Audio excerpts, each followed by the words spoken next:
Welcome to the Cloud Pod, where the forecast is always cloudy. We talk weekly about all things AWS, GCP, and Azure. We are your hosts, Justin, Jonathan, Ryan, and Peter. Episode 165, recorded on May 11th, 2022. The Cloud Pod is angry that Amazon describes step functions as low code. Good evening, Jonathan and Ryan. How are you doing? Good, Justin. How are you? Well, and I'm angry because I read that headline. That's not okay. Yeah, we'll get there. It's hunt the lead just a little bit on that, but I was caught me by surprise too when they said that. So we'll see. Well, it's quite a few things this week, so let's get into it once again with a general article here about the future on-premise in the cloud, which is a article written by Michael Batham at Rimini Street. And he basically goes on to talk about businesses that are going to the hybrid cloud and how this is a big deal and all that. And it was interesting though, because he ultimately says that on the long term, you're actually worse off going to hybrid cloud, which is not what I was expecting from the article, because most of these articles about hybrid cloud are written by Dell or HPE. And so typically they're all about hybrid, because of course if there's no hybrid, they have no possible way of selling you product. So of course they want hybrid to live. But overall, Michael's reasons make a lot of sense. As the cloud becomes more pervasive, your ability to find talent who understands on-premise hardware becomes more difficult. And with new college grads using the cloud in school, they are more interested in working for companies that provide the capabilities they learned on top of. He goes on to talk about 3 additional drawbacks of a long-term hybrid model, and he highlights the additional administration and specialized skills required. The hard costs reach a tipping point when the physical footprint supporting on-premise structure eventually stops delivering on the ROI, and which in my mind thinks like, oh, it's time to do a major core network upgrade, or things that you only do on a 5 or 7 year basis.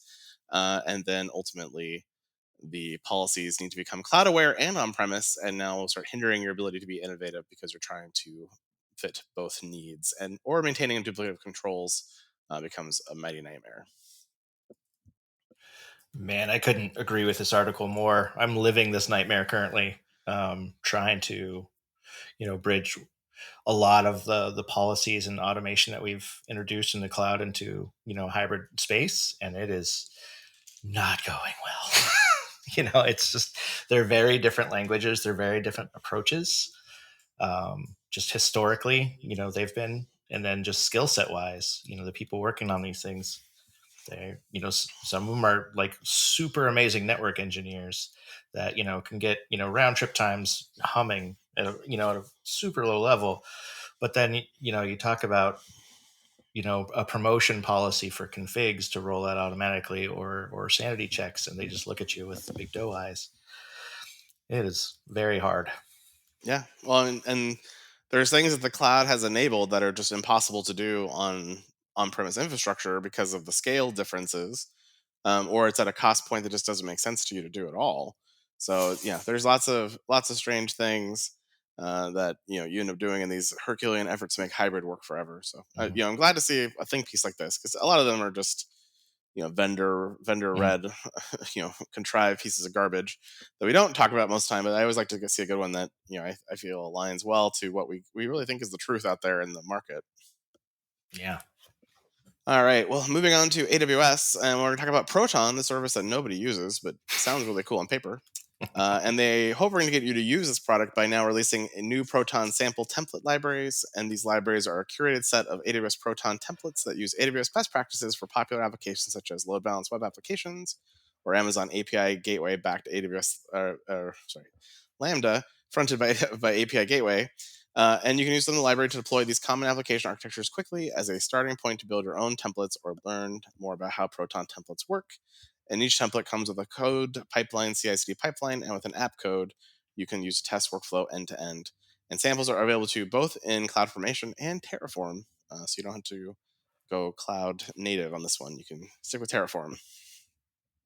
That's cool. I think one of the biggest complaints that people have had of AWS over the years is just that there's so many different ways of doing things, and they were never opinionated about doing things a certain way. So seeing these examples, these concrete examples that include CI and deployment is really good. Yeah. Hopefully people stop complaining there. Oh, no way, because Proton was only developed as an answer for how how should we deploy onto Amazon and all these things. And it's setting yourself up just so someone could armchair quarterback it and poke holes, right? And so now they're saying, well, how would you do this? So you have the templates, and then they're going to be like, yeah, but the templates are cool, except for it doesn't meet my pretty edge case. And so they'll complain about that now. So we'll see templates for the templates maybe next. I don't know. Where's the madness end? I mean, they really just like to complain on the internet, and it's mostly Corey who complains about the fact that there's like 18 ways you can run a container on AWS. And I think that's more ubiquitous of the fact that containers are becoming a deployment artifact that are easy to be portable. And so it's just natural that your services start supporting containers versus an actual problem of like there's too many services run containers on AWS. So I disagree with him on this one, but I do see him use that all the time. Like, oh, Amazon's releasing another way to run containers on AWS. And I'm like, yeah, whatever. I don't care. That's how I feel about it. It is funny because I hear the same thing, and I'm like, that's a good thing. I don't get the complaint, right? Like, I want freedom of choice and flexibility in my workloads. Yeah, one of those ways will be the best way, and one will be the worst way, and there'll be some in between. So it's good. Yeah, but again, it's meeting a developer where they're at, right? And if they they really desperately are trying to do MLAI with containers, they should have a way to run containers in their SageMaker product. If they don't do that, then you have the option for them to just run Jupyter notebooks on EC2 boxes. Like, making developers have choice, I don't think is a bad thing. Well, the article that's caused all of our hosts to be super cranky. AWS Step Functions is now providing you a new console experience for viewing and debugging your workflow executions to make it easier to search, filter, and root cause issues in your executions. And our hosts are not angry about that part. This next part is where they all get it bent out of shape. AWS Step Functions is a low-code visual workflow service that can be used to connect over 220 AWS services and 10,000 API actions to build applications using workflows. And now Step Functions make it easier to navigate through the details of your workflow and figure out where it broke, which if you ever had to do that, it definitely doesn't feel low-code. And errors apparently are now easier to root cause as the experience highlights the reason for failure in a workflow execution, and you can reverse sort the execution history to see the events that led to your failure. So there you go. That's the thing. So I assume you want to put low-code, you guys. Yeah, I just love the assumption that you could low code a solution with step functions, just because I've created many a step function and state machine flow, and it's all it is coding and then figuring out why the code isn't doing what I want because I'm not passing things correctly between the different functions. And so like the ability for someone who can't write code to be able to accomplish anything is a little far-fetched there. I guess that is the case for custom functions which we glue together with step functions. I assume this is kind of like an if this then that kind of a play, or a way of building automations using native services without having to write your own lambdas necessarily. Sort of drag and drop message comes from here, do this with it kind of thing. So maybe they are kind of rebranding a little bit. Maybe they are trying to go down the path of, hey, look at all the stuff you can do with the existing services without having to write code. But yeah, I mean, I think they've struggled with the UI for step functions since its inception. Yeah, I like what they tried to do, with providing the flow and the map and that stuff. And so it's like, I get the intent, but the execution was a little rough. Yep. But yeah, it's I definitely don't feel like when you're starting places you're writing Lambda code that's definitely not a low code solution. But yeah, I haven't tried to actually stitch together eventing between different AWS services together, and maybe that is more plug and play and more low codey. But again, it's absolutely not. Considering that most services don't even have the same JSON format, like you have to do a transform somewhere, don't you? Or an extraction of a JSON object out of a query string. So like at some place you're going to be broken in this process. So I just don't think it's that low code. That's the code part of the low code. Yeah. Oh, okay. Got it. Yeah. Perfect. Yeah. It's low code in that there's a GUI. Yeah. So you can drag things around on said GUI, which is cool. Yeah. But no, it is really funny just because, like getting something out of, S3 or parameter store or, DynamoDB, which is huge in step functions, is like all of those have different formats. And unless there's a huge catalog, available of things where you can tune these things. I don't know. I mean, I think why they do sell Lambda functions as objects in the marketplace. I don't know that they're also plug and playable. I've yet to see a really reliable Lambda marketplace, I think, to really share these things. Yeah, and if they do it for step functions, why the hell aren't they doing it for like AWS Glue, right? Which is also a no-code solution for building your ETL pipelines and stuff like that. But it's also impossible for the exact same reasons. Well, if you have a need for really super complicated Postgres architectures that you don't want to run, and you're hoping RDS could take them on, they might be able to now, because Amazon RDS for Postgres now supports Postgres SQL 14 with 3 levels of cascaded read replicas, 5 replicas per instance, and supporting a maximum of up to 155 read replicas per source instance. You now create single AZ or multi-AZ cascaded read replica DB instances in the same region or any cross region from another read replica instance, enabling you to build a more robust disaster recovery architecture and cause all of your incident calls to go much, much longer as you try to decipher all of this. As well as your bill. Yeah, and your bill. Anyone who needs this many levels of cascaded replicas, I would like to introduce to a caching system, because this is crazy. Yeah, the one customer who needed 150 read replicas is super happy now, and everyone else is kind of looking at it thinking, what the yeah. Whoa.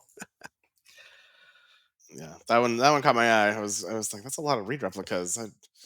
That's a heavy sharding strategy, I suppose, at a database that doesn't shard very well. I wonder if that's actually driven by the commerce side of the business, right? Because if you think about, who's going to be the annoying customer with the use case, probably just Amazon.com.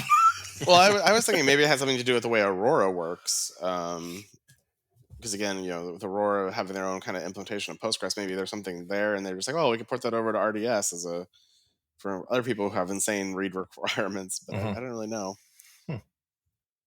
Well, moving on to GCP, the Cloud TPU VMs, which we talked about previously, are now generally available.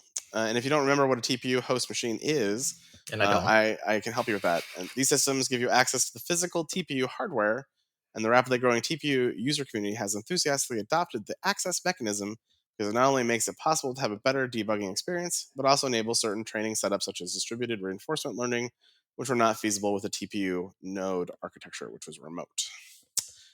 Snap was an early adopter, apparently, of the TPU capability, and they apparently achieved 4.65 times the perf and TCO improvement. Now, I like to point out that they rounded that to 4.65 times, not just 4 times, not just 5 times. This is data science at its finest. They've given you 2 decimal points of accuracy. To improve their business critical ad ranking workload. And they highlighted 3 things: that the TPUs offer much faster training speed and significantly lower training costs recommendations system models than the CPUs. The TensorFlow for cloud TPU provides a powerful API to handle large embedding tables and fast lookups. And on the TPU v3 to -32 slice, Snap was able to get a 3 times better throughput on the A100 with 52.1% lower cost compared to equivalent A100 configuration, which will get that 4.65% performance TCO. There's been several new features available now as part of the GA as well, including ranking and recommendation improvements, new framework support, local execution of input pipelines, distributed reinforcement learning with TPU VMs, and custom ops support for TensorFlow, all available to you now in the GA of Cloud TPU VMs. There are some things I really don't understand about this announcement. Most things, actually, about the announcement I don't. But the local execution of pipelines when announcing a type of VM is very confusing to me. Well, TPU is just really an access mechanism of how you get to the GPU. So fundamentally, you're just testing your learning recommendations locally and how you're simulating the access method of the TPU. Right. So that's why it's a little confusing, because there's really an A100 server, but they're giving you this different access mechanism, so you can basically take a single GPU and carve it up into smaller components, which is how you get more throughput by parallelizing your workflow through the same TPU, because the TPU is not always 100% busy in a normal A100 system. That's good to know. Yeah, they're just confusing you with words. So well, it's not that hard to do. So it's an emulator. Got it. It's more like a scheduler, but sure, emulators. I'm just waiting for Jonathan. But Yeah. Because again, I'm also now at the edge of my knowledge of this topic. So Jonathan's the only one who can correct us if we're both wrong. So Yeah. No, I got nothing really. I know that TPU is like Google's custom hardware for machine learning, the tensor processing units, but beyond that, I wish I had a use case to play with stuff like that. Really, maybe we can find one for you. We'll see what we can do. I better be careful what I say nowadays. Yeah.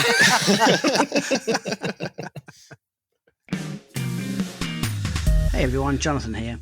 I just wanted to take a minute to thank the cloud consulting gurus at Foghorn for helping make the Cloud Pod possible. These folks truly get it. Cloud consulting experts since 2008, they are premier tier partners with AWS, Google Cloud Platform Silver, and Microsoft Azure partners. From multi-cloud to containers to moving full production workloads to the cloud under the tightest compliance, Foghorn's team of full-stack cloud engineers have been there, done that, gotten the t-shirt, and are ready to share their experience with you. If you're in the market for some talent to supplement your team, visit www.fogops.io/thecloudpod. www.fogops.io/thecloudpod. Foghorn, the promise of cloud delivered.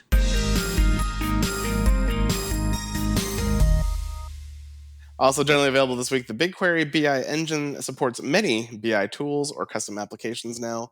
Last year, Google launched a preview of BigQuery BI Engine, a fast in-memory analysis service that accelerates and provides sub-second query performance for dashboards and reports that connect to BigQuery. The BI engine works with many BI or custom dashboarding tools. This feature was designed to help analysts identify trends faster, reduce risk, match the pace of customer demand, and improve operational efficiency in an ever-changing business climate.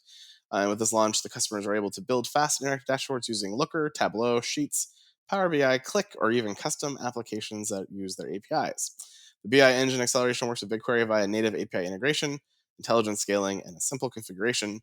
And all I heard is that the analysts didn't want to learn BigQuery, and so they made it work for them. Yeah, analysts don't want to learn BigQuery or move away from their tools, and all the data is in BigQuery. So something's got to give. It's so unusual to see such a performance improvement and cost saving at the same time, though. Mhm. If you have the right use case, then putting this cache in between costs less than not having the cache, and it improves performance. So it's kind of like awesome. Yeah, that's a good I want combination. my cake and eat it. Mhm. Yeah. Google is following their security-first approach to make safeguarding client and user data easier and more scalable with a strong security principle built into multiple layers of the Google Cloud. In line with this philosophy, they want to make sure that their container-optimized OS adheres to industry-standard best practices. And to that end, Google released a CIS benchmark for container-optimized OS that codifies the recommendations for hardening and security measures they have been using. The container-optimized OS 97 release now supports CIS Level 1 compliance with an option to enable support for CIS Level 2 hardening. And Google points out that the compliance is not just a one-time hardening effort, but to constantly check your system can be difficult, so they fix that for you with a new open-source configuration scanner called LocalToast. LocalToast is a highly customizable and can be used to detect insecure OS configurations on local and remote machines, VMs, and containers. Configuration and scan results are stored in the Grapheus format that deploy-time security enforcement systems such as Kritis use, which can make it easier to integrate with existing supply chain security and integrity tooling. I like this announcement. It's one thing to CIS harden within your ecosystem, and provide that as an enablement and offering in your service. It's another thing to develop an open source tool that anyone can use for their own workloads, in their own clouds, for just the ongoing setting of these hardening, to the CIS standards. That's an amazing oversight that is so often missed, which is like you can make a golden image and ship it out, but the minute someone deploys it, they can make changes and they can undo all that hardening. And a lot of times people don't even know, like a pretty common CIS one is not making the temp directory executable or things in that. And so, but there's a very common pattern where people dump things in temp and execute them in a temporary basis. And so they'll just undo that. So this is, I like it a whole lot. I like how your example of a common thing that people do is that they say, they don't disable execution on temp. When the first thing that came to my mind was, they just turn off SE Linux. You must work at a different level of person than I do, because that was not my first go-to. Well, SE Linux, I've got a mixed history with that as well. I've definitely batted my head against it. And I don't actually, it's been a while since I actually looked at the specific benchmarks, but I don't remember if in level 1 that SE Linux's enablement is required. It probably isn't, because Yeah. everybody who's used SE Linux was like, no, don't put it in the standard. Yeah. I tried to find more information about Local Toast because it sounded really interesting, but when I Googled it, it came up with a restaurant in Oakland. Nice. Nice. They're still serving breakfast. Well, I mean, Local Toast is a thing you want to have on breakfast. So I get it. Yep. You can now orchestrate Looker data transformations with Cloud Composer. Looker's new Google Cloud operations for Apache Airflow are available in Cloud Composer, Google Cloud's fully managed service for orchestrating workflows across cloud, hybrid, and multi-cloud environments. This integration gives users the ability to orchestrate Looker persistent derived tables, or PDTs, alongside the rest of their data pipeline. Looker's persistent derived tables are the materialized result of a query written to a Looker Scratch schema in the connected database and rebuilt on a defined schedule. Because they are defined within LookML, the PDTs reduce friction and speed up time to value by putting the power to create robust data transformations in the hands of data modelers. The administration of these transformations can be difficult to scale. And I wish I knew what any of this meant. Yeah. Like, I get it. There's a table that you generate the data for as a scratch pad, that I can use it, but then like PDTs come into mix, and I'm like, I don't know what Pacific Daylight Time is about. I don't know why that's here, but whatever. Here we're at, and then you get into the whole Airflow thing, which is its own nightmare of intricacies. Which at least is like Cloud Composer now has that as a managed service for you, which is nice. But yeah, this is a for people who need this. You're really happy. For those of us who don't understand this, we're like, huh? Yeah. I knew it was bad when I was trying to click through, and I'm on my third layer of link trying to understand what's going on, and I finally get to what is Cloud Composer with a nice infographic, and I'm like, sweet, they finally talking to my level. There's stick figures and arrows. But is it low code? I mean, it is. I mean, in fairness, Airflow does have a visual. Well, Airflows or NiFi? One of them does have a visual composer thing for you to drag your transformations schema. So yes, there's some low code in it. Excellent. All right, moving on to Microsoft. Azure is announcing multiple enhancements to their Red Hat on Azure offering that will help customers accelerate their digital transformation with the power of the cloud. Oh, excuse me. I have to go throw up my bingo card real quick. Updates to the service include Red Hat Ansible Automation Platform on Azure is now available to customers in North America with a global availability coming soon. Ansible Automation Platform 2.2 features are available for customers in tech preview. The new Azure Arc-enabled SQL Managed instance is now supported on Red Hat OpenShift, because everyone runs their SQL Server on OpenShift. Red Hat 9 will be available on Azure on May 24th, and your Azure Hybrid benefits for Linux 3.0 will now also be broadly available on May 24th, allowing you to move those Red Hat 9 licenses from on-prem to a subscription on Azure and back again. So then you get license portability. It is very interesting how heavy Azure is going into partnering with Red Hat. Because it's considering how much Microsoft hated Red Hat at a point in their history, it is a little weird. Like, you guys don't have a long memory at Red Hat, do you? They're like, no, not when they're throwing around millions of dollars in partnership money. Of course, we don't have a long-term memory. And we were bought by IBM, so we need all the money we can get. Oh, I forgot about the IBM purchase. Still, IBM has their own cloud. It even makes it weirder. Yeah. I just thought of a much better show title. Now I've read this. Red Hat and Azure, friends with hybrid benefits. Oh. We might have to edit that in. Yeah, that's worth it. Honorable mention. Episode 165, recorded on May 11th. That was. Where were you when we were coming up with the show title? Well, in our hopes of outsourcing our jobs to Azure, they have offered us new voices, but they're particularly targeted at gaming companies. The Azure Neural Text-to-Speech capability, which is apparently a powerful speech synthesis capability of Azure Cognitive Services, enables developers to convert text to lifelike speech using AI. And there are 5 new neural voices in U.S. English, including 2 female voices, Jane and Nancy, and 3 male voices, Davis, Jason, and Tony. Now, first of all, why are the girl names white as hell, but the boy names are like totally woke? Like, that's a little weird. Yeah. Although, I mean, Tony's a little white too, I guess. But they also have added 8 emotional tones for many of the existing and new voices, including cheerful, angry, sad, excited, hopeful, friendly, unfriendly, and terrified. And they finally have made some improvements to spatial experiences, so they can now be shouting and whispering at you in all of these voices. So again, like the days we don't have to podcast anymore are getting closer, but not quite here yet.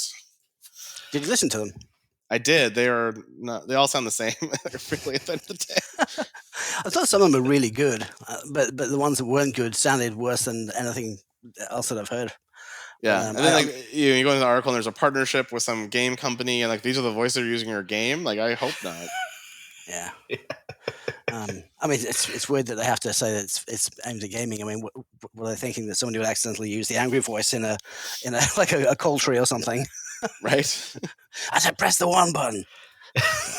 And never has a podcast article we've talked about ever been less relevant than neural voices that we're not actually sampling for our listeners at this moment. so maybe we can insert some of the new voices here in the show, so then they could hear what they are, so they could do something. But I didn't get that far in my efforts.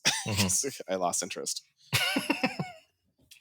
We could just do bad computer speak, and it would be a fair approximation. They're not great. Yeah, break your microphone again, so you Cylon. We'll just do Cyloning again. It'll be perfect. I should have left it with a bad connection. Yes, it'd been perfect. And then next up is Microsoft aims to boost their growing cybersecurity business with a new managed service. Microsoft's diving deeper and deeper into cybersecurity, which is probably because they hired a new leader of cybersecurity from AWS. Microsoft security experts combine expert-trained technology with human-led services to help organizations achieve more secure, compliant, and productive outcomes. The new services include Microsoft Defender experts for hunting, Microsoft Defender experts for XDR, and Microsoft Security Services for Enterprise. The offering will help boost Microsoft's growing cybersecurity business. In January, Microsoft said revenue from security products in the prior 12 months surpassed $15 billion, up 45% year over year. More than 8% of Microsoft's total revenue for that time period, and 3 times the annual revenue of Palo Alto Networks, who also makes all of these products and hardware. So that's a little awkward. Yeah, I was confused by what this offering is. Like, is this professional services with a security angle? Like, it's not really. This is people. Huh? Yeah. It's not a service. It's not part of the cloud. Yeah. It's a service, just not the type of service you're used to talking about. Right. And it's just kind of interesting that they're, lumping in with the revenue of, Azure and like it's a sort of, it's an interesting fit. And then it also gets even more interesting when you look at their, the past year they've had for security incidents. And it's just like, a little strange. Definitely. All right. And then we have an Oracle story this week. Always our favorite here at the Cloud Pod. This one is announcing the availability of Oracle Cloud Infrastructure Search Service with OpenSearch. Oracle's announcing the GA, which we talked about previously. The service makes it easy for customers to ingest, search, visualize, and analyze their data. This managed service is the first of many other currently in development, making a new era of OCI managed open source software services. And that era is we steal stuff from Amazon, which is the other way around. Yeah. I wonder if they know that, this is it is an open source, project, but they're, largely contributed to by Amazon. So I wonder if they just don't know. Maybe they don't. Maybe they just, it's like, oh, it has a GPL v4. We can just steal it. So it's all good. Oh, it's Microsoft or Amazon's behind it. Oh, no one told us that part. Too late. Too late. Sorry. And we are still missing Peter. I think he's back next week. Although, again, he didn't put his vacation in the file, so I don't know. I think it's next week he's back, so hopefully we'll see him next week. If we let him out of the dungeon, he will be. That's right, out of the dungeon. So we will just do round robin here. Once again, Ryan, I put you up first. All right. AWS Secrets Manager now publishes secrets usage metrics to Amazon CloudWatch. My security team was really angry when we published the secrets into the logs on CloudWatch, so I don't understand why this is a good thing. At least somebody shared them. Can you keep a secret? No. The best way to keep a secret is to not tell a secret. So, like, if you're advertising the usage of a secret, is it secret anymore? It's secret. Amazon EFS now supports a larger number of concurrent file locks. I love how we take on-premise problems like EFS file locking and we move it to the cloud, and then we get excited when we announce features that we've had on-premise for decades. Appreciate that. Thanks, Amazon. Yeah, I can't wait for, all the complaints about how the performance has gone down because file systems are constantly waiting for the lock. Yeah. Yes, you couldn't do as many writes before, but you could do more reads, and now you're just totally screwed because there's locks on everything. Yeah, that's how that'll work out. That's great. You can now monitor your Amazon managed service for Prometheus usage with Amazon CloudWatch usage metrics. If there wasn't anything more complicated, it's using one monitoring service to monitor another monitoring service. I mean, but then you buy Datadog to monitor CloudWatch, and then you get something else to monitor Datadog. Like, it's just monitoring all around. Mm-hmm. At the end, it's just a guy with a laptop, and his one job is to stare at it. And a pager. Yeah. It's like the Dr. Seuss story where, people keep going through the machine, the star off machine, the star on machine. Like, every time they go through, they lose dollars. Every time you monitor something, there's something else. It costs more money. Amazon Connect now supports up to 6 participants on a customer service call. I pity if I ever have to be on a call where it requires 6 people to fix my problem. I can't imagine, the entire world has spent the last 3 years in conference calls, either on Zoom or WebEx or Google, and this is the service that they're announcing. No, this is a terrible idea. It's not Chime, at least. It is Connect. Give it some credit. And the new Amazon Elasticache console is now available. I meant to go look at it to give a comment about it, but that's how much I cared. I didn't get there. Mm-hmm. I'm just going to assume I hate it. Yeah, without looking at it. Kind of my definition of what I assume all these things. The biggest problem is I never went to the old Elasticache console, so I don't really I think I've been there before, but could I if you had put me in a gunpoint, would I be able to tell you what it looked like before? No. Yeah. But yeah. So there you go. I always called about the API whenever I need to set it up. Right? Yeah, that's just easier. It's pretty easy service to set up and use via. Yeah, it's like 6 lines of JSON code in CloudFormation, and you have Elasticache. It's not hard. Yeah. Apparently, the console experience was too difficult for people. The wizard didn't work. Mm-hmm. No, that's developer enablement, Justin. Sorry. Don't dismiss it. Developer enablement. I'm sorry. I apologize for that. All right. Well, things are coming up once again here in the cloud. We have the RSA conference in June. We've got DevOps Enterprise Summit Virtual Europe, May 10th through the 12th. We've got the Startup Summit for June 2nd for Google Cloud. And then June 9th is the Applied ML Summit. So maybe they can explain to us some of the things they announced with TPUs, because I still don't get it. And then they have a Sustainability Summit that they just popped on the calendar in June, end of June. If you're in the sustainability world and you care, there's a full day of Cloud Summit for you coming on June 28th. And then, of course, Rebars is still on the way. June, we have AWS Reinforce. Lots coming up here in the cloud. Check it out in our show notes. And we'll see you next week in the cloud. Good night. See you later. Bye, everybody. And that is the Week in Cloud. We'd like to thank our sponsor, Foghorn Consulting. Subscribe on iTunes or wherever you get your podcasts, and tweet us your feedback at #TheCloudPod. Or join our Slack channel. Go to our website, thecloudpod.net, for sign-up instructions.